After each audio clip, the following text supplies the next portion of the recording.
Oh, hey Reese, what's going on today? Hey there, how you going? It is, of course, me, Reese T. O'Leary of perpelFLAME and Company. That's right, PERPELFLAME. Ooh. Don't know why I always do that on the E, but you know what? I'm going to keep doing it. I hope you're all doing fabulous and well. Welcome back to another episode of Tell Me About It Tuesday, where I like to tell you all about different things that I'm aware of. And maybe you're aware of them too, but maybe you're not. And just in case you are aware, you should be also going out and doing your own research on these topics. I am not the be-all and end-all, and you are encouraged to learn as much as you can about these topics. It is just simply my job to make you aware of them in the first place. Now, today's episode, we are actually going to be talking about something very, I guess, close to me in the sense of I'm aware of this, I have been labelled as this, I practice being this, and that is, of course, psychics. Yes. So psychic, the word, actually means pertaining to the soul. That is the root origin in Greek for the word. And these days, in 2024, it's actually more commonly used, I think, in a way that people don't realize is wrong. And what I mean by that is the word psychic is commonly used to describe somebody in this day and age that has the ability to perceive that of which cannot be seen within somebody else. Now, I can understand why this relates to the original definition or the original meaning, but in my opinion it has been bastardized because what most people are referring to as psychic is, of course, clairvoyance, yes? Or the clairs, clairvoyance, clairsentience, clairgustance, clairaudience, clairsalience. There's more clairs, look them up. And essentially, those clairsenses refer to the non-physical senses to the physical senses that we already have. So sight, smell, touch, taste, all of those. And refer to the fact that we use a certain part of our soul or an aspect of our soul in order to tap into these extrasensory perceptions. There you go, there's another one you've probably related to the word psychic, and that is, of course, ESP, or extrasensory perceptions.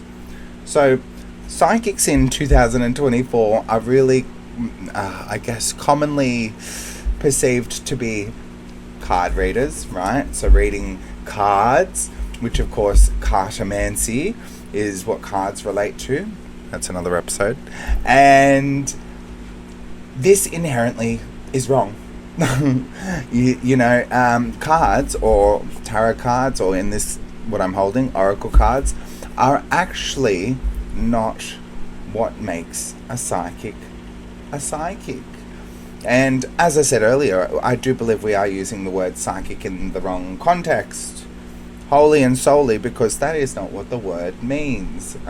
It does not mean what clairvoyance means, for example. It does, however, mean pertaining to the soul. Yes? It is my belief system and of my awareness and knowledge that everybody is born with these extrasensory perceptions, some of us more heightened than others. Many people have approached me over the years for the ability of my extrasensory perceptions in a range of different ways. And it does really, really put people aback, or it shocks people when one individual can accurately use their clairsenses, right, to be able to perceive things that aren't usually perceivable without other information required. Now again, why am I sharing all this stuff about clairsenses with you? Because this is what commonly gets referred to as a psychic in 2024, right?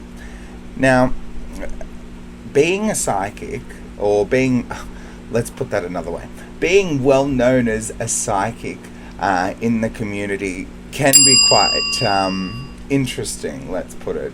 You get labelled as all sorts of things. You get labelled as a fraud, or someone that's on the scourge of society, or what's another one I've received before? I am a grifter. All these funny, lovely words, which honestly people don't know the meaning of as well. However, it fascinates me because we are all born with extrasensory perceptions, and therefore, under the definition of what everyone is defining as psychic, would therefore make every single person on Earth psychic. So therefore, if a psychic is a grifter, does that not make everyone a grifter? Right? Do you see where my logic goes there? So it's very, very interesting to be labelled as all sorts of things when all I'm simply doing as an individual that can speak on using my psychic powers on a day-to-day regular basis. I find it really fascinating that this is where the labelling has gone. Some people, like to believe that words change definition over time based on what society values them to be. I disagree. I think a word is created with a certain energy, a certain frequency for a certain reason.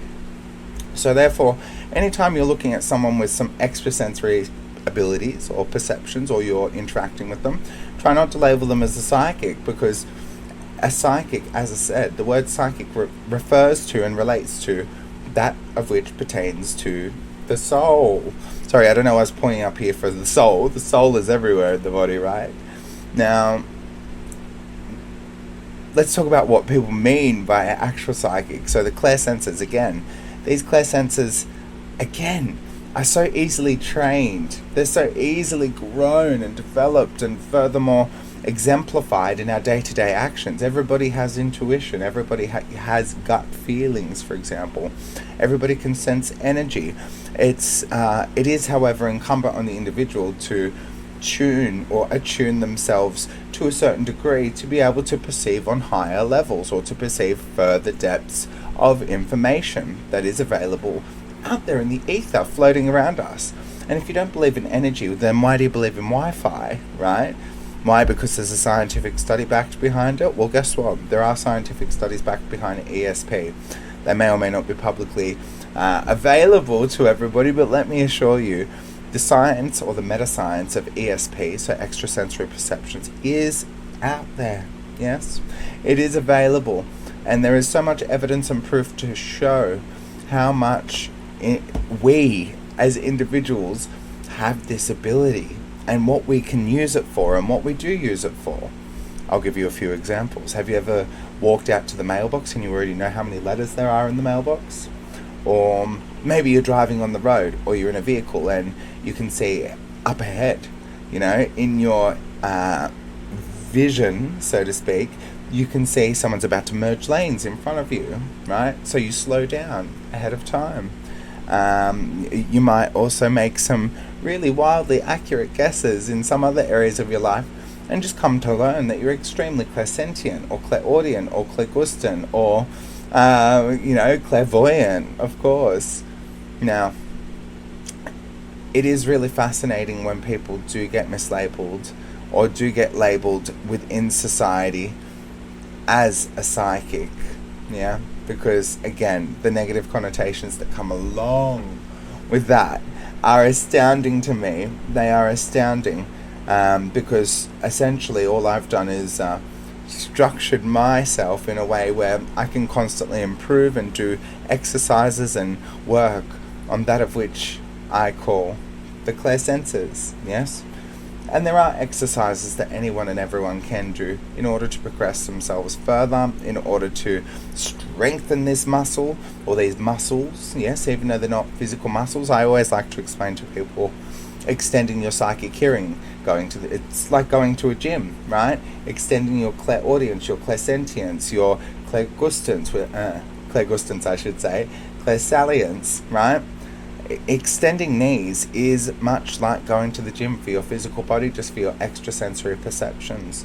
So what I will say to you all is this: don't judge those out there who call themselves a psychic, but in fact begin to look at them and see them from a different perspective, or from a different angle.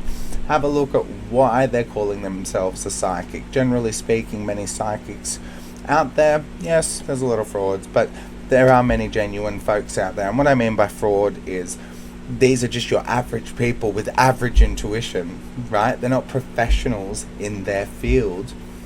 Yes, there's a very big difference between what I like to refer to as a backyard psychic, which is most people, by the way, or a professional. And as I would also equate this to people as well, go and run next to Usain Bolt, right? in the Olympics, and tell me if you would be able to keep up. It's much like this with a professional and a non-professional psychic.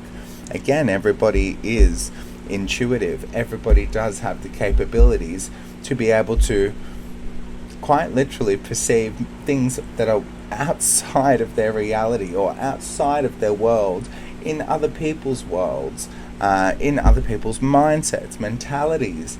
Yeah, I can pick up on so many different things with my intuition, and I know, everybody else with intuition can too.